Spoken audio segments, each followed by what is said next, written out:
வேலையை பார்த்துட்டு இருக்கிறாங்க, அடிமை பண்ணி இருக்கிறாங்க, அப்ப கூட்டிட்டு போட்டும் மருத அலல் தான். எதிரில சென்றா அது ஒரு உணர்வுக்கு பாதிப்பு ஏற்படுத்தும், மாற்றி செஞ்சா உணர்வுக்கு பாதிப்பு ஏற்படுத்தாது என்று இந்த பிரச்சனையை அணுவதற்கு தான் சொல்லப்பட்டதே தவிர அது ரெண்டு பேர் உடல் கொள்றாங்க அது பார்த்துக்கிட்டே இருக்கலாம். அப்படியா?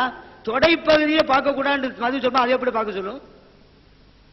அப்படி நோக்கத்துல தான் எழுதப்பட்டிருக்குன்னு வச்சுக்கிறங்க. நீங்க எதுக்க தேவையில்லை, நாங்கள் முதலாவதாக எதிர்த்திருப்போம். ஏன் இந்த விஷயம் நாங்கள உறுதியா இருக்கிறோம்.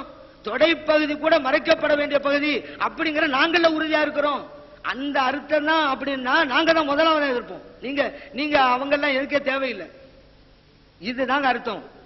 இது உலக சம்பந்தப்பட்ட விஷயத்துக்காக மற்றொரு உணர்வுகளை மதிக்க வேண்டும் என்பதற்காக இப்படி சொல்லப்பட்டது. அதே போல பாருங்க, ஆலிமல் கஞ்சா அடிக்கலாம், நாங்க வாசகம் கேட்டோம். காலிமல் கஞ்சா அடிக்கலாம்னு காமிக்கணும், அது சொல்ல தேவையில்லைன்னு தான் இருக்குது.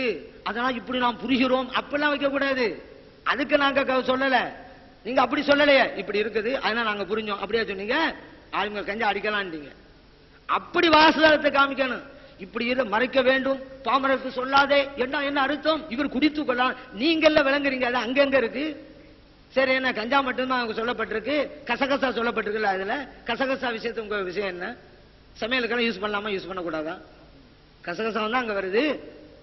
அப்ப அதனால இந்த வாசத்தை காமிக்கணும். அப்படி காமிக்காவது இப்படி நாங்க விளங்குறோம்லாம் சொல்லக்கூடாது. அப்படி நீங்க வாசத்தை காமிச்சுட்டா நான் ஏற்கனவே சொன்ன மாதிரிதான், நீங்க சொன்ன மாதிரி நாங்க கேட்டுறோம். இல்லைன்னு சொன்னா நாங்க சொன்ன மாதிரி நீங்க கேட்கணும், அந்த வாசத்தை காமிக்கணும். அடுத்ததாக இந்த மிஸ்வாக்கு பிரச்சனை சொன்னாங்க. நட்டு வச்சா பரவாயில்ல, படுக்க போட்டாக்கா பைத்தியம்லாம் பிடிக்கும். பொதுவாகவே நமக்கு தெரியும், மிஸ்வாக்கு குச்சி ஈரமா இருக்குன்னு வச்சுக்கிறோங்க. நம்ம மருத்துவ ரீதியில் சிந்திப்போம். நம்ம படுக்க போறோம், அந்த குச்சியை பொதுவாக அதில் உள்ள ஈரமெல்லாம் கீழே இறங்கும்.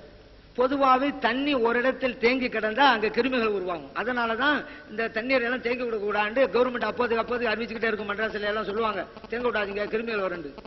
அப்போ அந்த குச்சியில ஈரம் இருக்குது, படுக்க போட்டா அந்த குச்சியில ஈரம் கீழே இறங்கும், அங்க கிருமிகள் உருவாகும். அந்த கிருமி அங்க இருந்துகிட்டே இருக்கும். மறுபடியும் ஒரு யூஸ் பண்ணும்போது கிருமி வாய்க்குள்ள போகும். இப்படிங்கிற ஒரு மருத்துவ ரீதியிலான சட்டம் அதே தவிர மருத்துவ பிரச்சனை மார்க்க மசாலா அங்க சொன்னாங்க.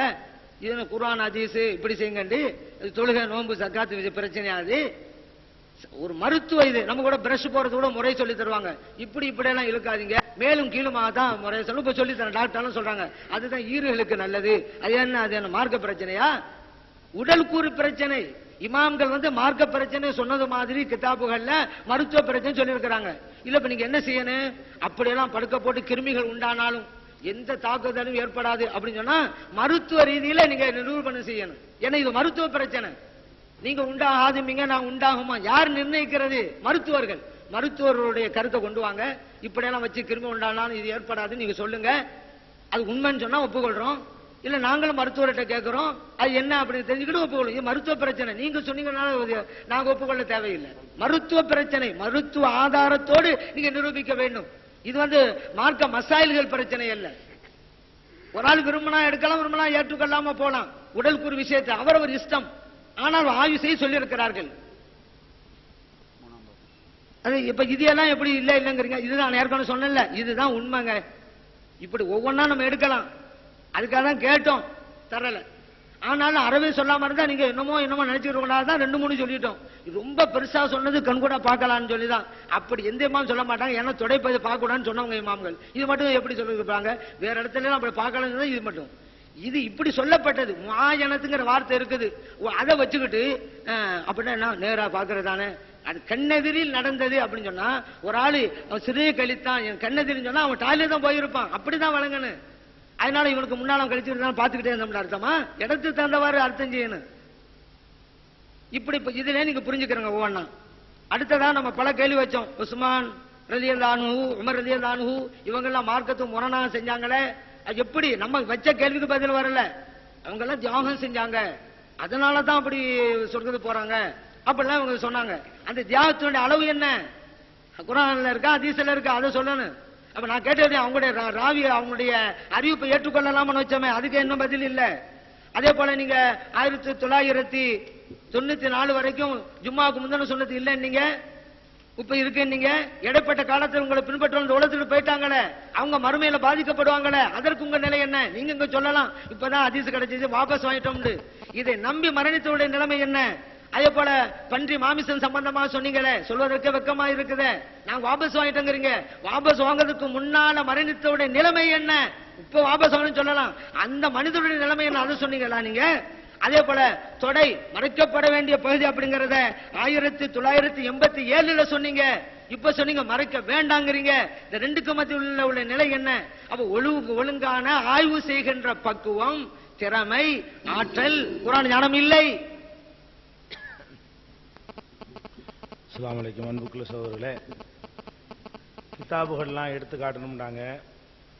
நேற்று மௌலூது கிதாபுல ஒரு விஷயத்தை சொன்னோம், எடுத்தான் காட்ட சொன்னாங்க, ஒப்பந்தப்படி எடுத்து காட்டணும்.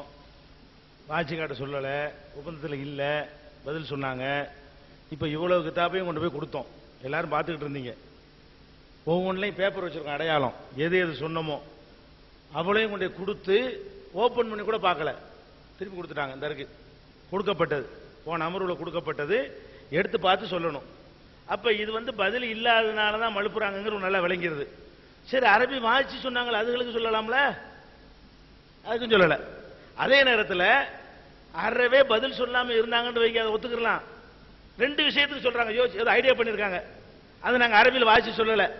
அதுக்கு மட்டும் என்ன செய்யறாங்க, இதுக்கு சொல்லுங்க பார்ப்போம் அப்படிங்கிறாங்க. அதுக்கு ஏன் சொன்னீங்க பதில்? என்ன பதில் சொன்னாங்க? ஒருத்தன் தன்னுடைய லாபாச தப்பு கிடையாது வத்தியில் மன்கூஹத்தி மனமுடிக்கப்பட்டவளை பொண்டாட்டியை, வத்தின்னா உடலுறவு கொள்வது, வத்திங்கிற வார்த்தைக்கு உடலுறவு கொள்வதுன்னு அர்த்தம், வேற அர்த்தம் கிடையாது.